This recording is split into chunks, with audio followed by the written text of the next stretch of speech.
Hello guys, welcome back to my channel Humanity. I hope you all are doing well. आज का हमारा topic है federal and unitary system.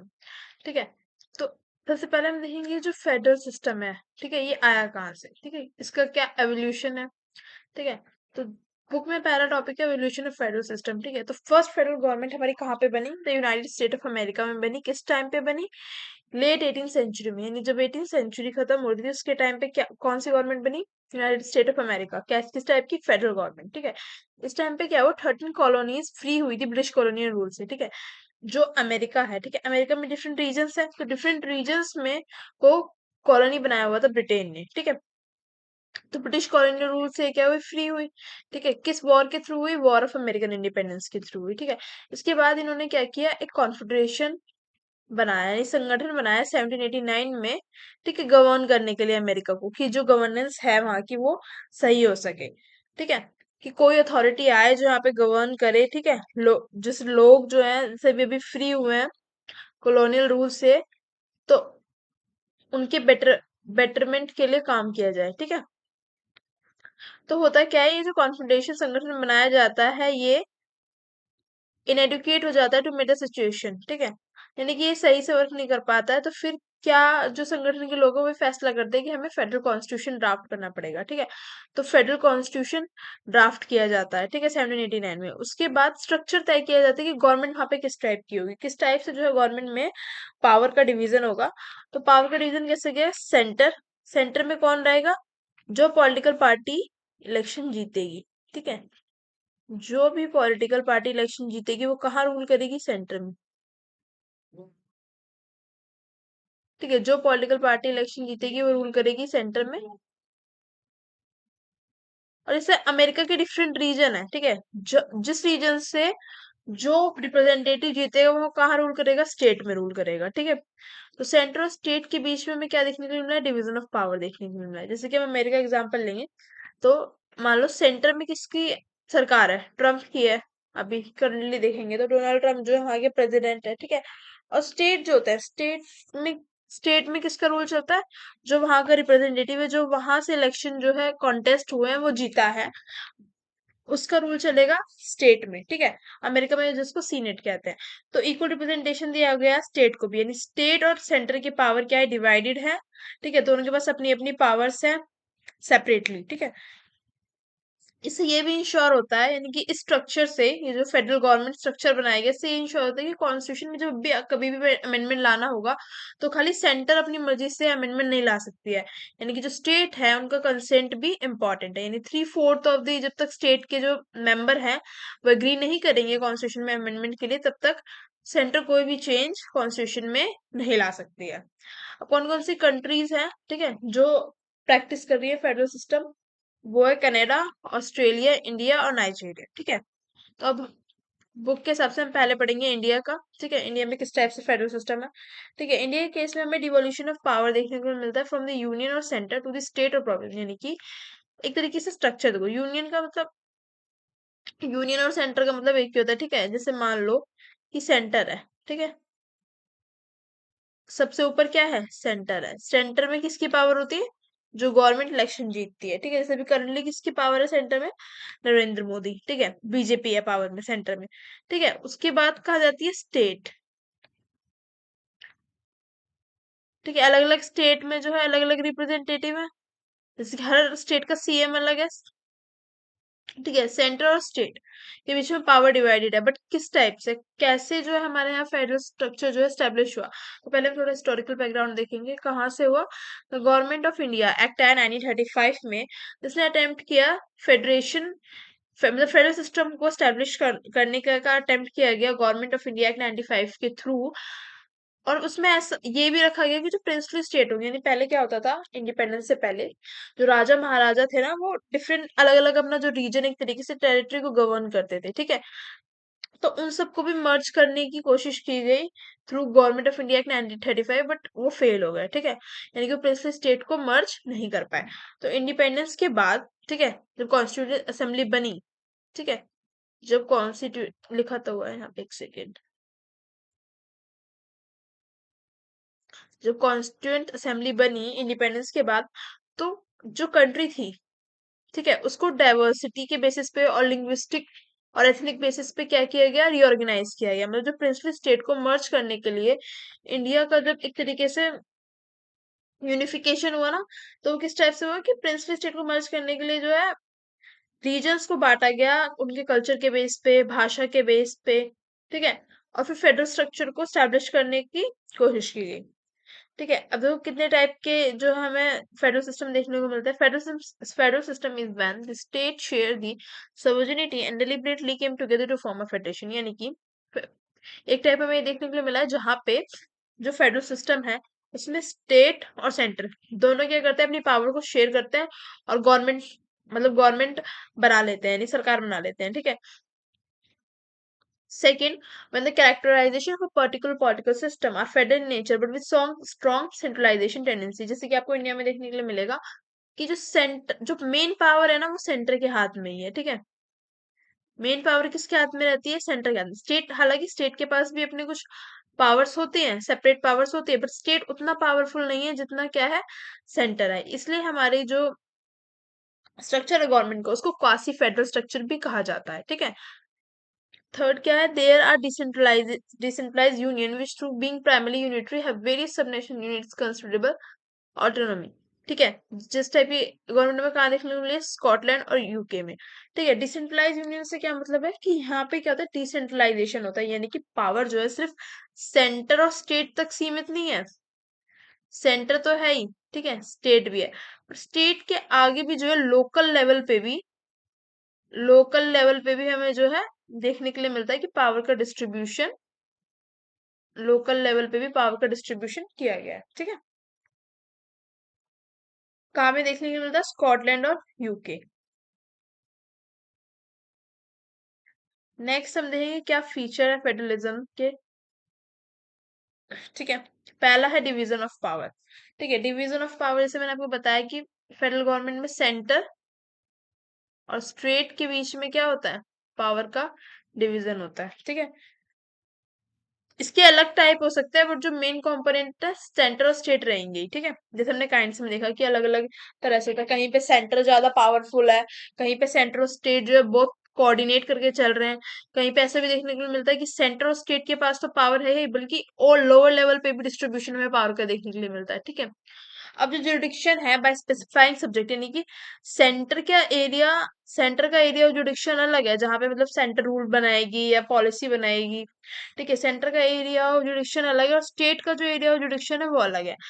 दोनों को अलग अलग सब्जेक्ट से अलॉट किए गए हैं, अलग अलग लिस्ट होती है प्रॉपर कि हाँ ये एरिया सेंटर का है, यहाँ पे सेंटर काम करेगा, ये एरिया स्टेट के है, इन एरियाज में स्टेट काम करेगा। ठीक है, और कुछ एरिया ऐसे होते हैं जो रह जाते हैं, मतलब जहाँ पे ना ही सेंटर काम कर पाता है और ना ही स्टेट। ठीक है, जो ना ही सेंटर के एरिया में आते हैं ना ही स्टेट के में, तो एट द एंड सेंटर को दे दी जाता है, वहां पे कौन काम करेगा, सेंटर ही काम करेगा। ठीक है, एग्जाम्पल कहाँ कहाँ पे हमें इस टाइप देखने के लिए मिलता है, इंडिया, कनाडा, बेल्जियम। ठीक है, जहाँ पे मेन पावर किसके पास होती है, सेंटर के पास होती है।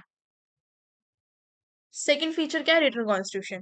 फेडरल सिस्टम में हमें रिटन कॉन्स्टिट्यूशन देखने के लिए मिलता है, मतलब ऐसा सच कुछ ये नहीं मिलता है कि पहले से ही मतलब जो है लोग मतलब जो है किसी चीज पे बिलीव करते आ रहे हैं, या मतलब जो है ओरल कॉन्स्टिट्यूशन एक तरीके से हमें देखने के लिए नहीं मिलता। हमें किस टाइप का कॉन्स्टिट्यूशन देखने के लिए मिलता है, रिटर्न। ठीक है, किस टाइप का कॉन्स्टिट्यूशन हमें देखने को मिलता है, रिटर्न, यानी लिखा हुआ पूरा सेट ऑफ रूल्स जो है हमारे लिखे हुए हैं।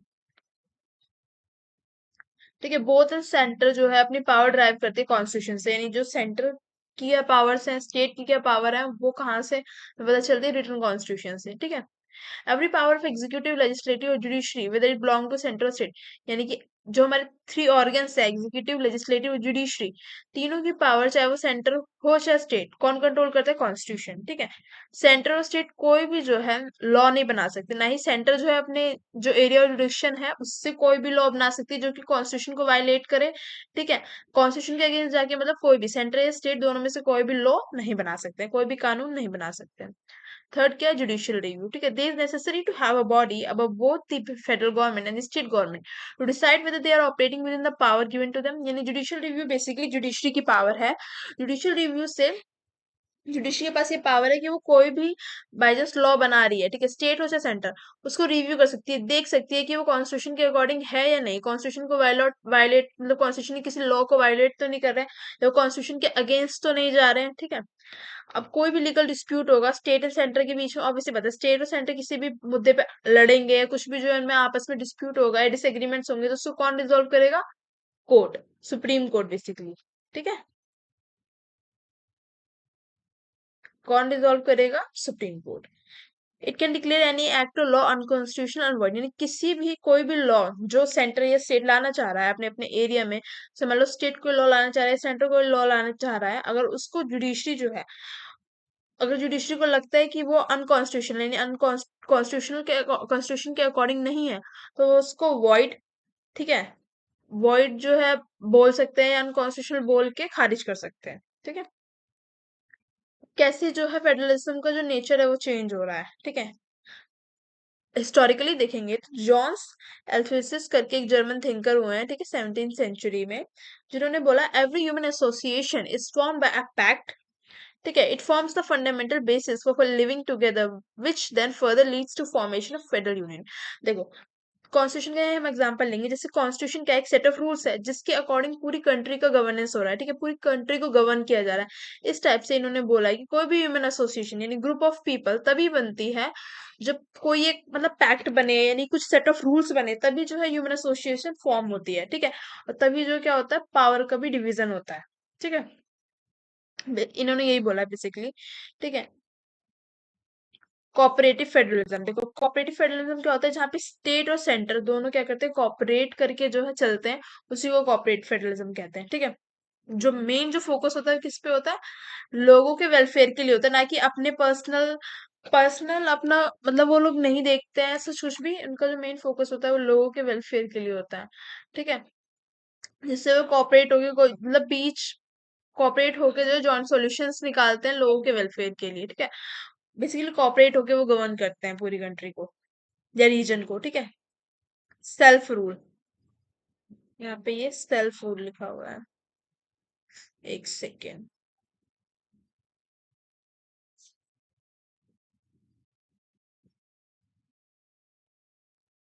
ठीक है, यहाँ पे सेल्फ रूल है, थोड़ा लाइट हो रखा है। Self rule is permitted exclusively in the matter of local importance, and shared rule is exercised through interactive partnership between two level of government to take decision on matter of common interest। यानी कि self rule का basically मतलब है कि जो central state है वो अपने अपने एरिया में खुद से जो क्या करे, डिसीजन ले अपने मैटर्स पे, ठीक है, अपने कॉमन इंटरेस्ट को देखते हुए। अब देखो, अर्ली लेवल पे हम देखेंगे जिस टाइम पे हमें इंडिपेंडेंस मिली थी, तो इंडिया किस तरफ चल रहा था, सेंट्रलाइजेशन की तरफ चल रहा था, यानी कि सेंटर का जो रोल था, ठीक है, सेंटर का रोल बहुत ज्यादा सुप्रीम था। Development policies adopted by independent India have succeeded in increasing the production base of the economy and improving the quality of life, but have failed to ensure a balanced and equitable development of different sections and regions of the country.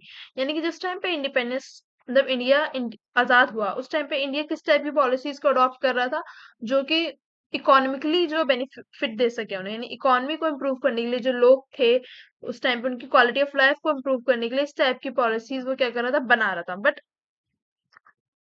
Fail हो गया किस चीज को ensure करने में, balance ensure करने में, किसके बीच में, डिफरेंट सेक्शंस ऑफ सोसाइटी, ठीक है। नेक्स्ट हम देखेंगे, अब हम देखेंगे यूनिटरी सिस्टम, ठीक है। यूनिटरी सिस्टम क्या होता है, यूनिटरी सिस्टम में बेसिकली जो पावर होती है वो सेंटर के हाथ में होती है, ठीक है। सेंटर की मर्जी है वो स्टेट को पावर दे या ना दे, ठीक है।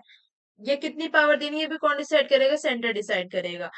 स्टेट को पावर देनी है नहीं देनी है, जो अदर रीजनल लेवल पे यानी नेशनल लेवल पे जो यूनिट्स है उनको पावर देनी है, अथॉरिटी देनी है नहीं देनी है, ये कौन डिसाइड करेगा, सेंटर डिसाइड करता है, ठीक है। अगर देखो यूरोप में हम एग्जांपल लें तो यूरोप में पहले क्या था, फ्यूडलिज्म था, ठीक है, लैंडलॉर्ड्स जो थे उनका बोलबाला था, ठीक है। जो अथॉरिटी थी वो कौन थे, फ्यूडल लॉर्ड्स थे, कौन थे, फ्यूडल लॉर्ड्स, जो बड़ी बड़ी जमीनों को मतलब जो है ये बस बहुत ज्यादा जमीनें होती थी ना, उनकी जो वो जो पावरफुल एक क्लास है जो कि रूल कर रहा था यूरोप पे, ठीक है।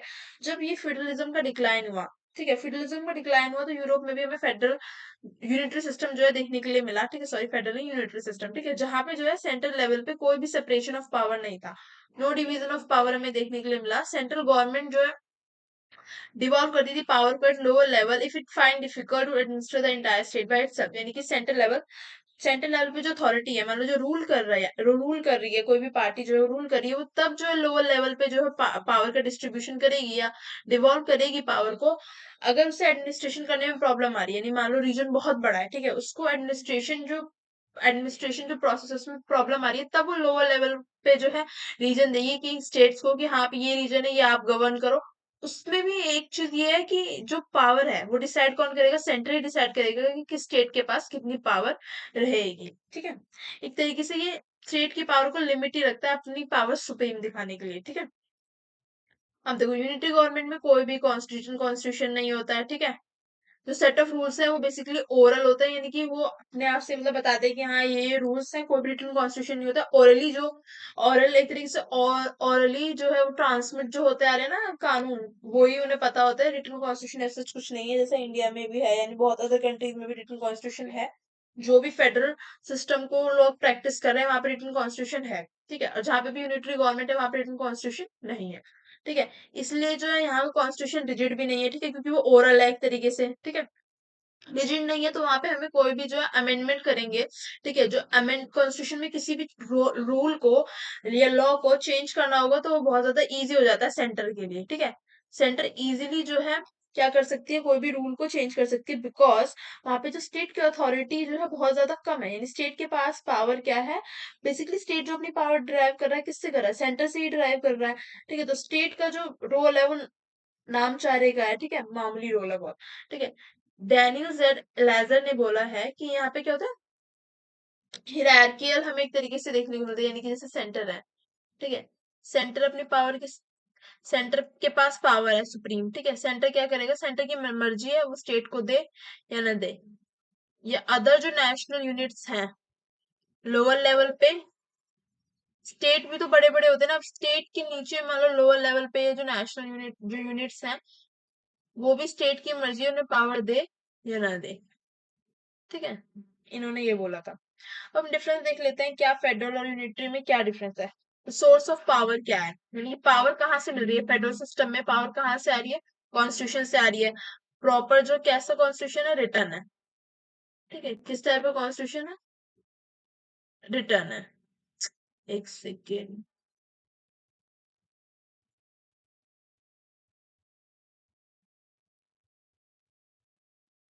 किस टाइप का कॉन्स्टिट्यूशन है, रिटर्न कॉन्स्टिट्यूशन है।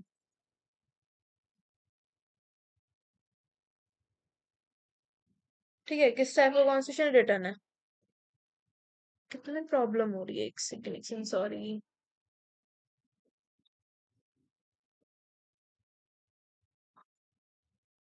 ठीक है, रिटर्न कॉन्स्टिट्यूशन है। और यहाँ पे क्या होता है, ओरल कॉन्स्टिट्यूशन हमें देखने को मिल रहा है, और सारी पावर किसके हाथ में है, सेंट्रल गवर्नमेंट के हाथ में। ठीक है, नेचर क्या है पावर का, शेयरिंग है। ठीक है, डिवीजन हमें देखने के लिए मिलता है। क्या देखने के लिए मिल रहा है, डिवीजन ऑफ पावर देखने के लिए मिल रहा है।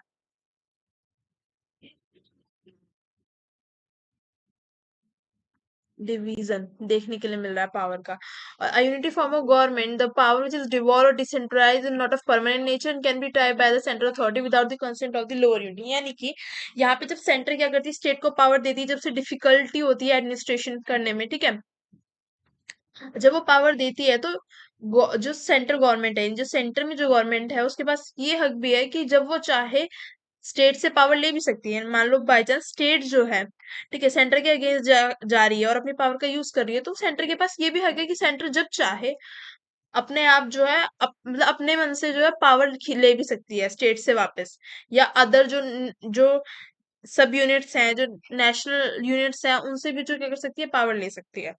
ठीक है, various units came together to provide a scope of pluralism.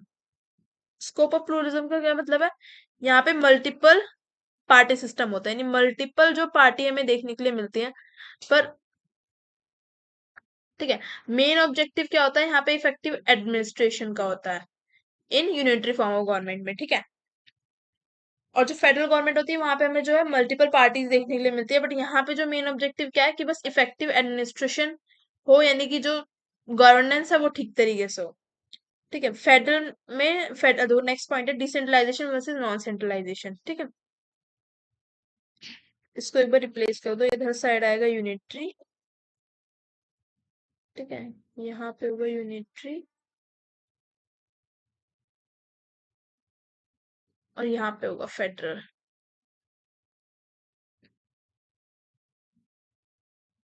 ठीक है, तो यूनिटरी सिस्टम में क्या देखने के लिए मिलता है? पर्पसिव डिसेंट्रलाइजेशन देखने को मिलता है। यानी स्पेन, यूके, स्कॉटलैंड में क्या होता है, जो सब यूनिट्स हैं वो डिपेंडेंट है सेंट्रल गवर्नमेंट पे। ठीक है, यानी सेंटर है, ये बात मान लो ये सेंटर है। ठीक है,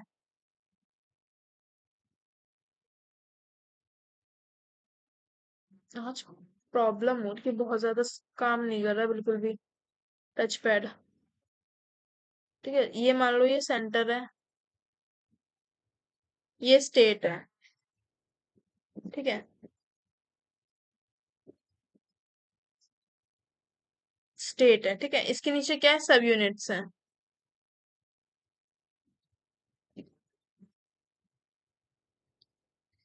तो जो स्टेट और ये सब यूनिट्स ये अपनी पावर कहाँ से ड्राइव करेंगे? सेंटर से ड्राइव करेंगे। ठीक है, इनका खुद का जो है कोई पावर जो है, इनके खुद के पास जो है कोई पावर नहीं है। फ्रॉम द कॉन्स्टिट्यूशन जो पावर उन्हें देगा वो सेंटर ही देगा, और सेंटर जब चाहे वो अपनी पावर स्टेट से और सब यूनिट से वापस ले सकता है। ठीक है, there is no single centre of power in the government at both level enjoy relative autonomy. यानी यहाँ पे हमें क्या देखने को मिलता है? सेपरेशन ऑफ पावर देखने के लिए मिलती है।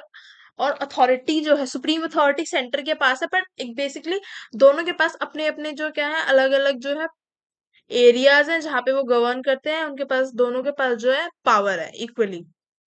ठीक है, फर्स्ट नेक्स्ट पॉइंट हमारा functional autonomy. Power devolve to lower level for the purpose of administrative convenience rather than providing for substantive autonomy. यानी जो ये सेंटर से, ठीक है, स्टेट के, जो स्टेट जो है अपनी पावर ड्राइव कर रहा है सेंटर से। ठीक है, ये जो सब यूनिट्स है ये भी जो कहाँ से ड्राइव कर रही है? अपनी पावर सेंटर से कर रही है। तो उनको जो मेन पर्पस होता है सिर्फ इफेक्टिव एडमिनिस्ट्रेशन होता है, जिससे गवर्नेंस सही तरीके से हो सके, rather देन प्रोवाइडिंग ऑटोनॉमी। यानी पावर देना मेन जो सोल मोटिव है वो पावर देना नहीं है। सोल मोटिव क्या है? जो गवर्नेंस है कंट्री का वो इफेक्टिवली हो सके। ठीक है, और फेडरल सिस्टम में हमें क्या देखने के लिए मिलता है? फेडरल सिस्टम में हमें देखने को मिलता है कि the constituent units have greater degree of function autonomy. क्यों है उनके पास फंक्शन ऑटोनॉमी? इसलिए है बिकॉज वहां पे हमें क्या देखने को मिलता है? सेपरेशन ऑफ पावर देखने को मिलता है। दोनों के पास अपनी अपनी अलग अलग पावर है, तो उसका यूज भी अपने हिसाब से कर सकते हैं। ठीक है,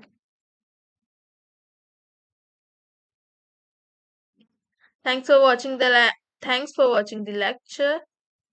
stay tune for more updates.